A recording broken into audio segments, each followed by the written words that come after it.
L'abbiamo visto oggi sui giornali, campagna vaccinale davvero in primo piano, insomma, tra luci e ombre, preoccupazioni in particolare. Soddisfazione era stata espressa nei giorni scorsi per il fatto che nella campagna vaccinale un ruolo importante sarà recitato anche dai medici di medicina generale, i medici di famiglia, dopo l'accordo che è stato trovato a livello nazionale, però c'è un problema, insomma, anche in questo caso di carenza proprio di professionisti. Ne parliamo questa mattina con il segretario provinciale per Udine della Federazione Italiana Medici di Medicina Generale, Khalid Husseini, che è in collegamento Skype con noi. Buongiorno. Buongiorno a voi. Insomma, la notizia buona è che c'è il contributo importante anche della categoria che rappresenta, insomma, dei medici di famiglia nella campagna vaccinale, ma c'è una condizione imprescindibile per far sì che questo possa essere effettivamente utile. Insomma, è allarmante la carenza di medici in regione, così?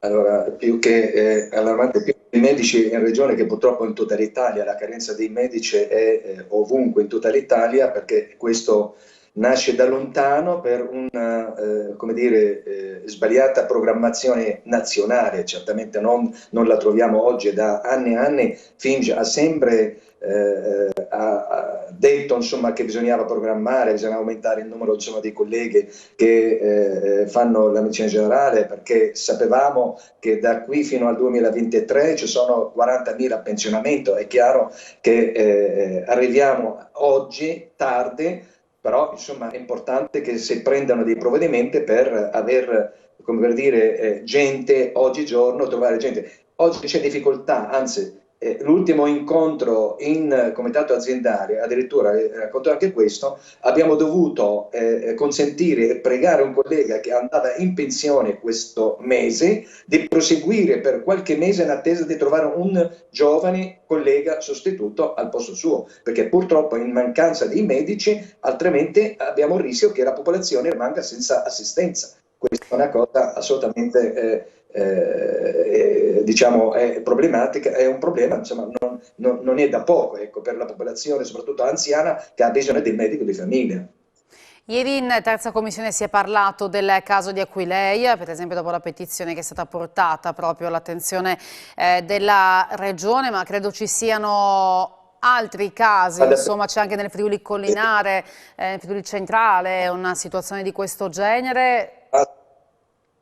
Anche nella bassa dove lavoro, insomma, le posso garantire che ci sono 2 o 3 posti, altrettanto dove mancano i colleghi. Infatti il caso che ho citato proprio mi riferivo proprio a Pulcinea, tanto per dire, insomma, una località come anche c'è anche a Palazzolo, come c'è, insomma, verso Cervignano. Ci sono purtroppo, ma perché mancano giovani colleghi che fanno, insomma, la medicina generale, perché questo nasce, ripeto, da lontano, errori, programmazioni di medicina generale. La medicina generale fino adesso è stata sempre, come per dire, accantonata, è stata messa sempre da parte. Oggi se ne rendono conto che la medicina generale è il filtro di tutto, è la prima porta per qualsiasi cosa. E infatti oggi insomma se ne parla per il tema dei vaccini, però è proprio il primo presidio sul territorio, cioè soprattutto magari per le persone anziane, per quelli che non si possono spostare, i disagi, insomma, laddove manca un medico di medicina generale sono notevoli.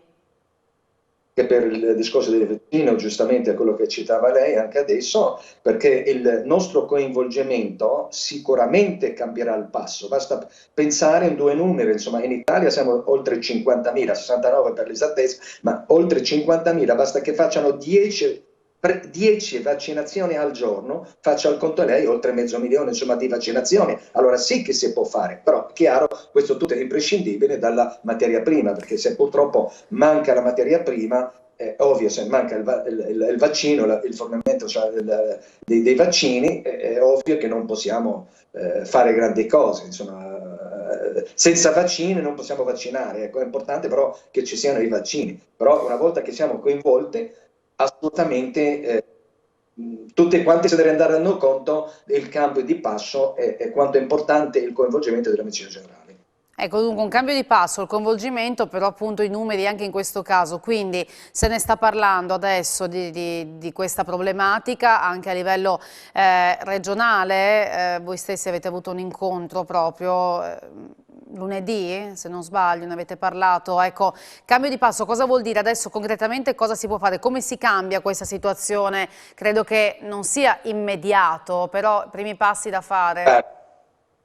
Le posso dare anche una notizia in anteprima, cioè, noi Finge abbiamo avanzato addirittura una proposta anche in azienda e anche in regione, però è stata stoppata per altri motivi. Uno perché il tipo di vaccino attualmente che è diciamo, in uso, che era il Pfizer, che ha una problematica non da poco per il discorso della catena del freddo, perché bisogna tenerlo insomma entro un certo 60-80 gradi sotto zero, quindi frigorifero in particolare che non ce l'avevano neanche alcuni ospedali. Ecco perché c'erano le difficoltà di usare. Adesso che magari con la scusa dell'AstraZeneca che doveva arrivare, che però ieri è andata una mazzata che arriverà meno del previsto anche di quantitativo, purtroppo anche questo torna a rivedere tutto qua. Comunque avevamo avanzato una proposta di fare una sperimentazione e appena proprio ieri mattina ci siamo sentiti io, il direttore generale, a dire il vero era molto entusiasta anche lui, che mi ha chiesto insomma se è il caso possiamo fare una sperimentazione non questo sabato ma il prossimo sabato alla Tisana, anche con l'utilizzo del vaccino di Pfizer, di darmi un slot di 500 a 1000 vaccinazioni e la medicina generale farà questa sperimentazione, faremo il sabato del 6 una vaccinazione a tutta la popolazione, cioè, quindi proviamo di fare anche di dare una mano nel vaccino anche di Pfizer, ripeto, perché lì c'è tutto il discorso del diciamo il solvente, sciogliere preparare la siringa, quindi non è come un vaccino anti-influenzale normale che uno ce l'ha già la siringa pronta, qui bisogna partire, c'è una catena di montaggio, insomma, però diciamo siamo abbastanza organizzati. Penso e spero che il 6 di marzo facciamo anche noi in regione come prima sperimentazione e quindi sarà forse il primo anche in Italia perché nessuno dei medici in generale ha iniziato oppure anche ha pensato di poter vaccinare con il vaccino Pfizer, ecco, per capirci. Beh, diciamo che non è una cosa da poco, anche perché se parliamo poi anche di scarsi numeri, di un primo approccio, credo che ci sia stato anche ora fuori di dubbio un sovraccarico di lavoro per questa categoria di medici, no? In questo periodo, anche perché è il primo professionista sanitario a cui si rivolgono le persone. Le cose si sono stabilizzate un po', cioè ora il lavoro come sta fluendo? Guarda, insomma, il medico di famiglia rimane, è inutile negarlo, è il punto di riferimento assolutamente per la famiglia, si chiama medico di famiglia e rimane il punto di riferimento per le persone. Noi ogni giorno riceviamo delle telefonate, vengono in ambulatorio a chiedere per il discorso del vaccino perché si fidano di noi, perché ormai si sono abituati anche a fare il vaccino antinfluenzale e quindi a farlo sempre dal proprio medico. Ecco perché vengono a chiedere quando lo possono fare, come lo possono fare, dove lo possono fare e così via. È chiaro, il medico, chi meglio del medico di famiglia che conosce il paziente, conosce la sua patologia, conosce assolutamente quali allergie ha, quali difficoltà ha, perché questo è il problema.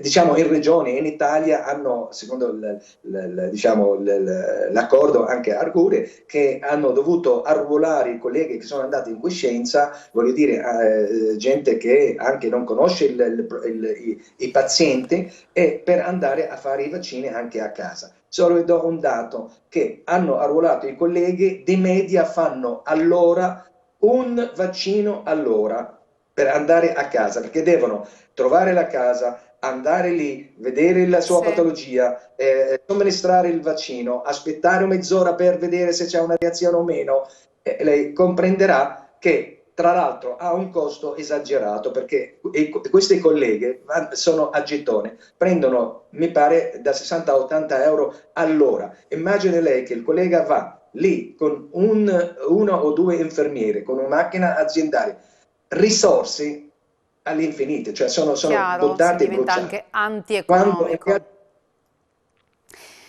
Io ringrazio il dottor Cusini per essere stato con noi questa mattina, grazie anche per tutti i chiarimenti che ci ha dato e le notizie, le auguro buon lavoro. a voi, buongiorno, buongiorno a tutti voi, grazie.